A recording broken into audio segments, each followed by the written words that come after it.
Cœur d'Ostrevent Tourisme, une mine d'émotions. Bienvenue dans Cœur d'Ostrevent, le podcast qui vous emmène dans l'une des régions les plus captivantes des Hauts-de-France. Suivez Gabriel et Olivier, deux voyageurs passionnés. Enfourchez votre vélo pour découvrir avec eux les richesses naturelles de cette contrée. Épisode 2, au cœur de la nature. Bon, alors Olivier, nous voilà devant l'office de tourisme à Pécancourt. Oui. Pour le point de départ de la balade à vélo, ça roule de source. Et c'est Lisa qui va nous guider de Cœur d'Ostrevent Tourisme. Est-ce que t'es prêt ? Absolument prêt, manque plus que mon casque. Bon, parfait, on va pouvoir rejoindre le groupe. Et je crois d'ailleurs que j'ai jamais fait de vélo électrique. C'est super simple, il suffit de pédaler. Et sous un ciel bleu comme ça, je pense que ça devrait bien se passer. Allez, on suit la guide alors. Alors comment ça va aujourd'hui ? Vous allez bien ? Ok, donc j'espère que vous êtes tous équipés. Là l'idée, on va partir pour une balade de 3 heures pour découvrir les richesses naturelles de Cœur d'Ostrevent. Notre première étape, c'est quoi ? C'est le Terri des Argales. Trop bien. Allez, c'est parti, direction le Terri. Allez Gabriel.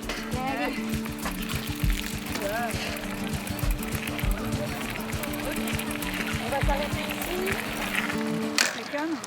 Alors nous voici devant le point d'information touristique qui s'appelle la Baraque 144, hommage au Terri évidemment. Et je vous présente Anthony, mon cher collègue qui est passionné et passionnant. Et c'est lui qui va vous faire la visite du Terri.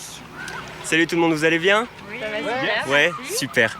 Bon, avec ce beau temps, on va essayer de faire une belle balade. On va partir à vélo jusqu'au Belvédère qui est tout là-haut, point culminant du Terri des Argales. Vous voyez aussi qu'il y a plein d'habitats différents. Le but, ça va être de partir à vélo à travers tous ces milieux-là, de connaître la petite diversité qu'il y a sur ce Terri des Argales, les espèces associées, puis de bien profiter. Ça marche ? Vous êtes prêts ? Ouais. On est prêt. Allez, on est parti. Bon, vous voyez qu'on est devant le lieu iconique du Terri des Argales de Riolet, à savoir la fameuse plage. Ouais, c'est vrai que c'est assez particulier, c'est atypique. Mais ouais, il y a du monde. Voilà, avec les températures qu'on a, c'est génial. Ouais, mais par contre, on peut y aller que l'été parce que il faut évidemment que le site soit surveillé par des maîtres nageurs. Donc vous pouvez venir avec les enfants, il n'y aura aucun souci, tout se passera très bien, vous pouvez même faire la sieste sur la plage. Et puis bon, ici aussi ce qui est cool, c'est qu'il y a des activités nautiques quand même. Regardez là-bas, il y a canoë, on peut même faire un petit peu de paddle, il y a une belle surface, donc il y a de quoi s'amuser. Et puis si vous avez de la chance, si vous venez un peu tôt le matin, vous verrez qu'il y a des canards plongeurs, des canards de surface aussi. Ouais, c'est ça, là on commence à voir que il n'y a plus de plage.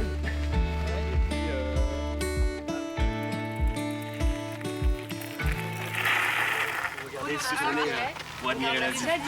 Mais là, par contre, ça grimpe. Ouais, ça grimpe. Hein. J'imaginais pas que c'était si Vous êtes prêts ? Oui. 3, 2, 1. Waouh. Ah ouais.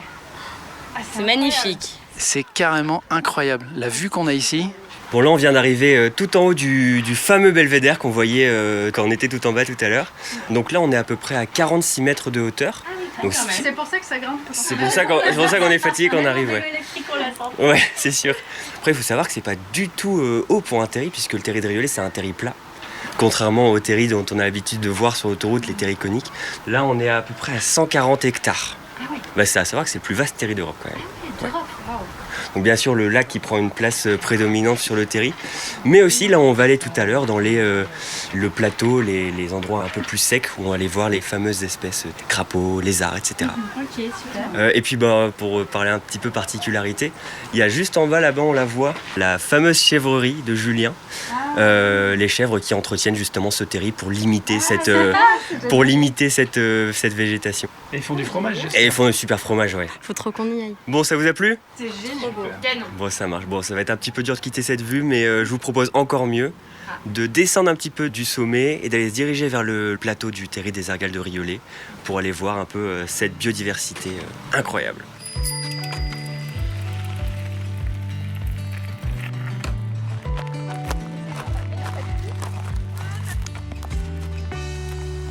Bon nous voici un peu plus bas sur le Terri. On se retrouve ici sur le plateau, zone comme vous pouvez le voir qui est un peu plus sèche, voire même beaucoup plus sèche que les autres milieux du Terri. La végétation est plus basse, les arbres sont un peu moins présents. Il n'y a que quelques bouleaux qui sont ici. Et puis là, les petites plantes, millepertuis, etc. C'est bien typique des terris bien secs. Et puis c'est aussi ce genre de milieu où on a les animaux stars des terris. Crapaud calamite, qui est un petit amphibien normalement des dunes et qu'on retrouve ici sur le terri. Je vais vous le faire écouter parce que je suis passionné de photographie animalière. Donc je l'ai sur mon téléphone. Malheureusement, ça chante la nuit, donc on va pas pouvoir l'entendre maintenant. Donc je vais vous le faire écouter sur le téléphone. Donc calamite parce que son chant c'est un peu une calamité. Donc, c'est pour ça. soyez prêts à vous boucher les oreilles. Ah, j'imaginais pas, ça fait pas du tout comme un crapaud classique en fait. Là c'est après là il faut savoir que c'est vraiment une population. Là il doit y avoir à peu près 80 individus qui chantent en chœur. C'était pendant la période de reproduction. Donc là les mâles chantaient pour plaire aux femelles. Ça fait beaucoup de bruit. Ça fait beaucoup de bruit, ouais.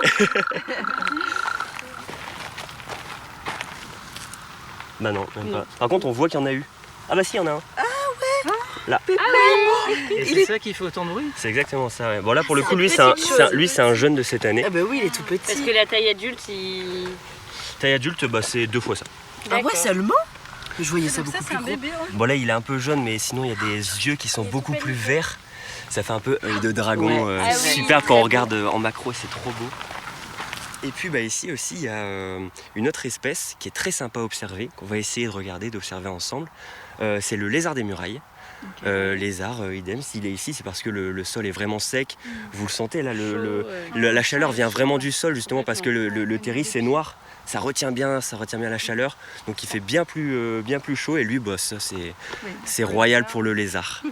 On va y aller, on va aller voir ça. Ah bah oui. Il y en a un là, regarde Olivier. Ah oui, le petit lézard. C'est trop chou. La vitesse. Merci beaucoup Anthony, c'était cool. Merci Anthony. Alors moi ce que je vous propose de faire c'est de continuer notre route, direction la forêt de Marchiennes, toujours en vélo évidemment, via la Scarpe. Et on va prendre à peu près 20 minutes pour y aller, ça fait un petit 10 km, donc on est parti sous le soleil évidemment. Bon, ce terri, c'était vraiment top canon. J'ai adoré franchement et on se le note de revenir quelques week-ends. Bah ouais, puis avec les copains, ce serait pas mal. Hein. Mais ouais, j'y ai pensé aussi, tu vois, Adèle et Thibaut avec leurs enfants. Ça leur plairait, je suis sûr. Bon allez, on y va, on va à la forêt maintenant. Allez.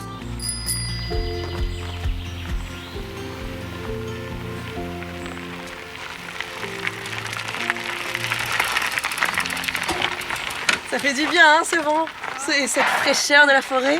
Là, on peut pas faire mieux, on est au cœur vraiment de la forêt, vous avez vu. Enfin, quoique, on peut pas faire mieux, mais peut-être que si, quand même. J'ai un petit chemin à vous faire découvrir qui se trouve juste là vraiment parallèle à la route. Là, l'idée, c'est que je vais vous demander d'éveiller vos sens, et notamment l'odorat, parce qu'il se passe quelque chose sur ce chemin-là. Et on en reparle au bout. Allez.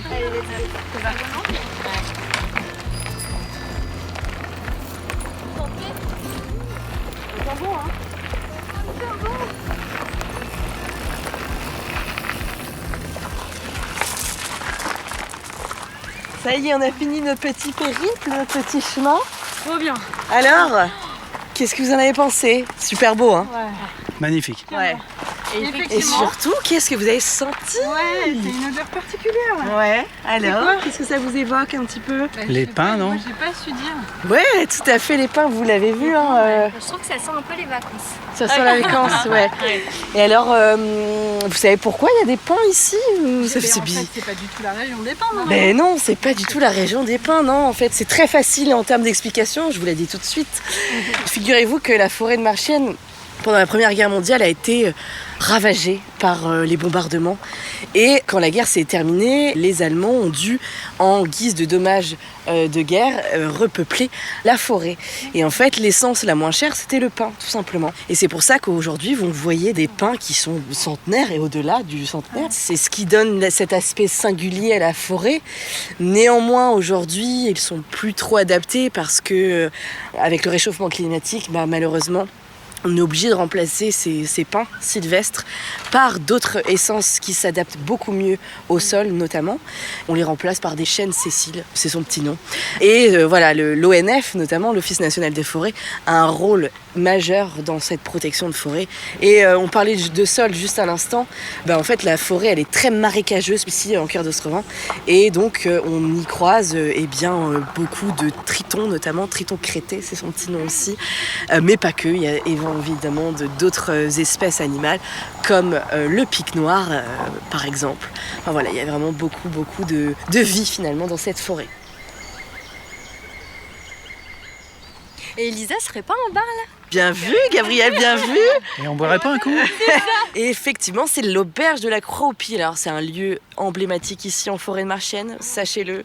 On peut manger et surtout boire un verre en terrasse parce que c'est topissime. Il y a des jeux aussi pour les enfants, c'est trop bien ça. C'est vraiment le lieu idéal pour tout le monde et pour les familles, effectivement, où on a des jeux pour les enfants. Il y a des diffusions de matchs, par exemple, des cinémas de plein air. Enfin voilà, c'est très dynamique comme auberge. Et ben on va boire un verre. On y va, non? Allez, on y va. Elle était chouette cette balade. J'étais jamais venue dans cette forêt, j'ai trop aimé. Je vais mettre mon vélo. Et voilà. J'ai une question. Il paraît qu'il y a des conteurs qui viennent dans la forêt raconter des histoires, c'est vrai? Ouais. Il y a plusieurs associations de Marchienne notamment qui font des spectacles, des contes ici en forêt. Pourquoi? Parce qu'il y a une légende autour des sorcières ici à Marchienne qui est très ancrée. Et paraît-il, les dernières sorcières de France ont été brûlées ici à Marchienne, tout du moins aux alentours, vraiment juste à côté, à Bouvigny exactement. Donc forcément, il y a tout ce folklore autour des sorcières qui perdure et qui est hyper cool pour notamment les familles. Et on fait pas mal de choses aussi avec ces associations-là, nous, en tant qu'office de tourisme. Donc, plutôt cool, ouais. Cette table, ça vous va? C'est nickel, hein. J'ai donné un peu. Ouais, c'est bien. Hein. Bonjour. Merci. Et c'était un des bonus. C'est moi. Super. Ouais. Merci beaucoup. Balade. Une belle balade. À cette belle découverte en Cœur d'Ostrevent. Très contente de vous avoir chez nous. Je me disais avec Olivier, on va revenir, c'est sûr. On va surtout ramener les copains. On est trop bien. Tu sais pourquoi ça s'appelle comme ça ici, la Croix-aux-Piles? Alors en fait, c'est relativement simple, c'est que à l'époque, il y avait entre guillemets un choix de bâtiment à faire puisqu'il y avait un bâtiment en face. Et pour choisir lequel conserver, ils ont joué au fameux jeu de la croix aux piles. Donc finalement, c'est un jeu de pièces, pile ou face. Mais à l'époque, ça s'appelait comme ça parce qu'à la place du visage qu'on a aujourd'hui, c'était une croix sur cette pièce. Donc voilà pourquoi ça s'appelle comme ça. C'est très symbolique toujours aujourd'hui. Il y a bien sûr d'autres sites naturels chez nous. Il y a des tourbières, la voie verte, la Scarpe, on l'a vu un petit peu, mais elle est très longue pour le coup. Elle fait une centaine de kilomètres sur toute sa longueur. Donc oui, il y a pléthore de choses à voir chez nous. Et on vous invite à les découvrir évidemment. Merci beaucoup Lisa en tout cas pour cette journée. Un grand merci à vous surtout, vous avez été hyper attentifs. J'espère que la balade Ça roule de source vous a plu. Je pense que oui, d'après vos sourires. Voilà, c'est le quotidien de ce qu'on fait chez nous à l'office. Et sachez que le vélo, vous pouvez en faire en toute autonomie, vous pouvez les louer aussi. Ça c'est cool aussi, vous pouvez partir la journée, à l'heure. C'est vous qui choisissez pour le coup. Et on a des circuits à vous donner sur place. Voilà. Vous avez de la matière. Il y a d'autres bons plans. Évidemment, il y en a beaucoup trop. Je rigole. Il y en a beaucoup. Génial. Merci beaucoup. Lisa. Merci encore. Merci beaucoup. À bientôt. À bientôt. Au revoir. À bientôt.